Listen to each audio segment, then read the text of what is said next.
আসসালামু আলাইকুম রহমতুল্লাহি ওবরাকাতু। সম্মানিত ভিউয়ার্স, আশা করি আল্লাহর রহমতে সবাই ভালো আছেন। অনেকদিন পরে আপনাদের সামনে উপস্থিত হলাম একটা বিষয় নিয়ে। আপনারা জানেন আজকে জুমার দিন চলে গেল, আমরা জুমার নামাজ আদায় করে আসলাম।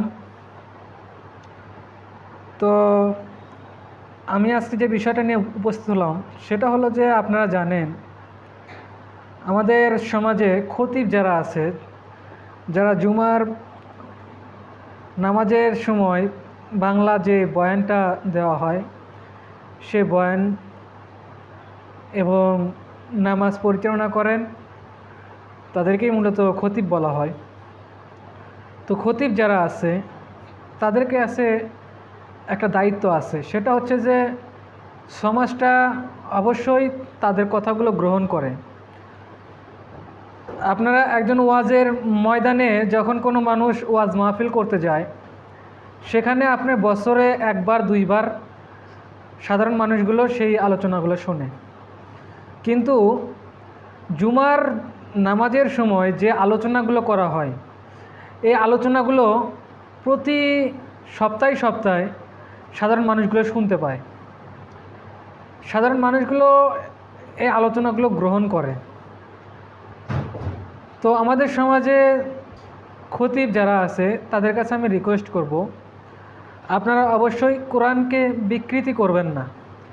কোরআনের যে অর্থ আছে, কোরআনের যে আয়াতটা আপনারা জনগণের সামনে তুলে ধরছেন, সে আয়াতটার সঠিক ব্যাখ্যাটা দিন।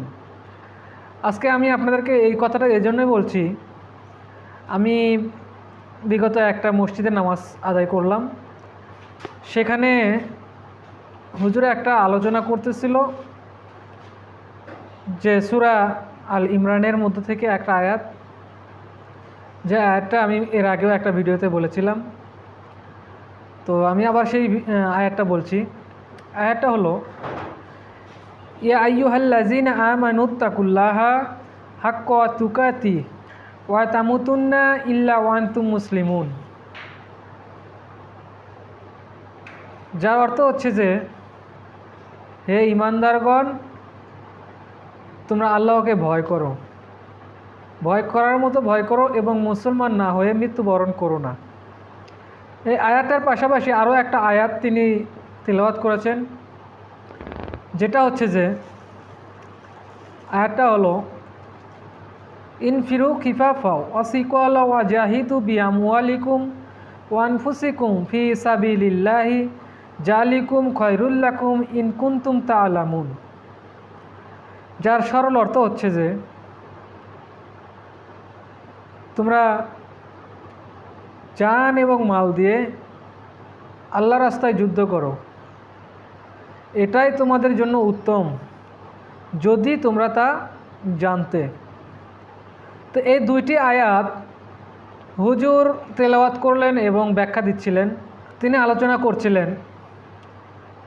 আলোচনার এক পর্যায়ে তিনি বললেন যে, দ্বিতীয় যে আয়াতটা বললাম, জান এবং মাল দিয়ে আল্লাহ রাস্তায় যুদ্ধ করতে হবে, তো এই যে আয়াতটা তিনি ব্যাখ্যা করতে গিয়ে এক পর্যায়ে বললেন যে, আমরা জান দেওয়ার সময় এখন আর নেই, জান দেওয়ার সময় এখন নেই, কারণ এখন তো আর যুদ্ধ জিহাদ নেই। তো যুদ্ধ জিহাদের মধ্যেই জান দেয়া, এছাড়া জান দেওয়ার সময় নেই, এটা আমার কাছে একদম গ্রহণযোগ্য হয়নি। কারণ জান দেয়া মানে যে জীবন দেয়া, এটা কিন্তু মূলত এই আয়াতের ভাষ্য নয়। জান দেয়া মানেই হচ্ছে যে আপনাকে শহীদ যেতে হবে, আপনাকে জান দেয়া মানে আপনি সারা জীবনের মতো দুনিয়া থেকে চলে গেলেন, এটাই জান দেওয়ার মানে নয়। জান হচ্ছে সেই জিনিস, যে জান হচ্ছে আপনার সময়, আপনার জীবনের প্রত্যেকটা মিনিট, প্রত্যেকটা সেকেন্ড আপনার একটা জানের অংশ, আপনার জীবনের অংশ, এটাই হচ্ছে জান দেয়া। তো হুজুরের কতটুকু এখানে জ্ঞান আমি জানি না, তিনি বলতেছেন ডাইরেক্টলি যে এখন জান দেওয়ার আর সময় নেই, এখন আমাদের যুদ্ধ জিহাদের সময় নেই, তাই এখন আর জান দেওয়া লাগতেছে না। তো তারপরে কি আছে, মাল দেয়া।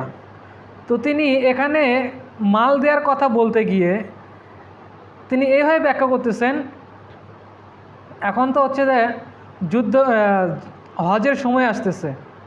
তো এখন হজের সময় আসতেছে, তিনি কি বললেন যে মাল দেওয়ার ক্ষেত্রে তিনি বলতেছেন যে যার যতটুকু মাল আছে তিনি হজ করতে যাবেন, পাশাপাশি মসজিদে দান খয়রাত করতে হবে। তো আমার প্রশ্ন হচ্ছে যে আপনারা যদি পারেন আমাকে প্রশ্নের উত্তরটা ভিডিওর কমেন্ট বক্সে দিয়ে যাবেন। আমি প্রশ্ন করছি আপনাদেরকে, সেটা হচ্ছে যে আমার চোখে কোনো দিন পড়েনি, আপনাদের চোখে পড়েছে কি না আমি জানি না, যদি পড়ে আমাকে অবশ্যই ভিডিওর কমেন্ট বক্সে অবশ্যই ডকুমেন্টস সহকারে দিয়ে যাবেন। সেটা হচ্ছে প্রশ্ন থাকলো আপনার কাছে, আপনারা কোনো দিন কি দেখেছিলেন বা কোনো দিন শুনেছেন, কোনো হাদিসে কি পেয়েছেন যে রাসূলুল্লাহ সাল্লাল্লাহু আলাইহি সাল্লাম মসজিদের খেদমতের জন্য, মসজিদের উন্নয়নের জন্য, মসজিদের কাজকর্মের জন্য সাহাবা একরামদের কাছে টাকা আদায় করেছে, বা কোনো সাহাবীকে বলেছে তোরা মসজিদ দান করো, মসজিদের উন্নয়ন করতে হবে, মসজিদের কাজকর্ম করতে হবে, মসজিদের এই বিল সেই বিল দিতে হবে, এই ধরনের কোনো কথাবার্তা নিয়ে কোনো সাহাবীর কাছে রাসূলুল্লাহ সাল্লাল্লাহু আলাইহি সাল্লাম কোনো দিন কি বলেছিলেন? আমার চোখে কোনো দিন পড়েনি। আমি জানি রাসূলুল্লাহ সাল্লাল্লাহু আলাইহি সাল্লাম যে মসজিদে নামাজ আদায় করতেন, তার পাশে যে সাহাবা একরামরা নামাজ আদায় করতেন, সেই মসজিদটা ছিল খড়কুটা এবং খেজুর পাতার। সেই মসজিদে কোনো দিন সাহাবেরা নামাজ আদায় করার সময় বিরক্তি বোধও করেনি। যদিও তাদের ঈমান আর আমাদের ঈমানের মধ্যে অনেক তফাৎ আছে, তবুও আমি এই জিনিসটা এই জন্যই বললাম, এখন আমাদের মসজিদে যেভাবে আদায় করা হয়, যেভাবে টাকা কালেকশন করা হয়, এটা আসলে কতটুকু গ্রহণযোগ্য আপনারাই বলবেন। যদি কোনো হাদিসে পেয়ে থাকেন অবশ্যই আমাকে জানাবেন, আমি ইনশাল্লাহ এটা শুধরে নেব। আর যদি না পারেন তাহলে অবশ্যই আপনাকে কথাটা গ্রহণ করতে হবে। আপনারা এখানে মাল দেওয়ার অর্থ এই নয় যে মসজিদেই মাল দিতে হবে, মসজিদেই মাল দিতে হবে, এছাড়া আর কোনো জায়গায় মাল দেওয়ার মতো জায়গা নেই।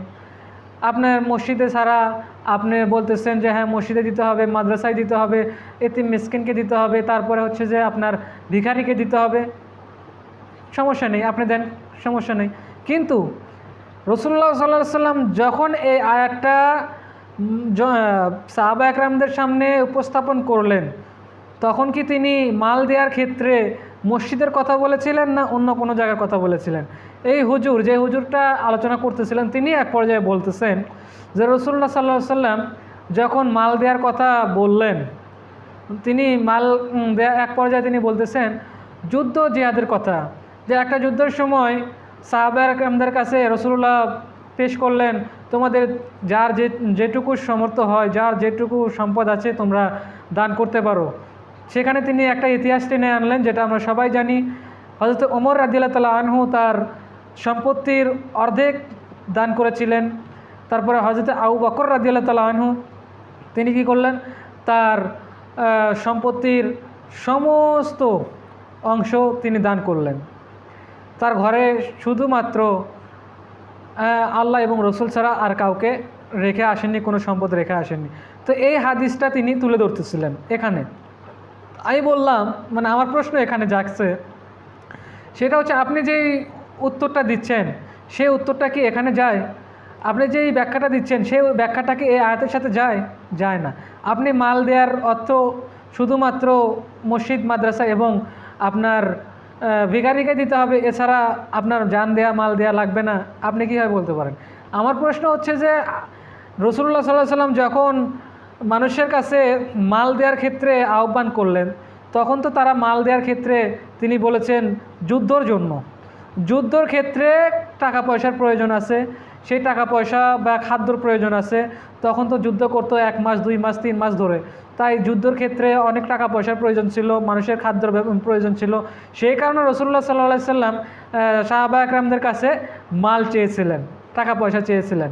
সেই জন্য তার মানে তিনি কিন্তু কোনো দিন মসজিদের জন্য দান খয়রাত বা মসজিদের জন্য চাঁদা কালেকশন করার কথা বলেননি।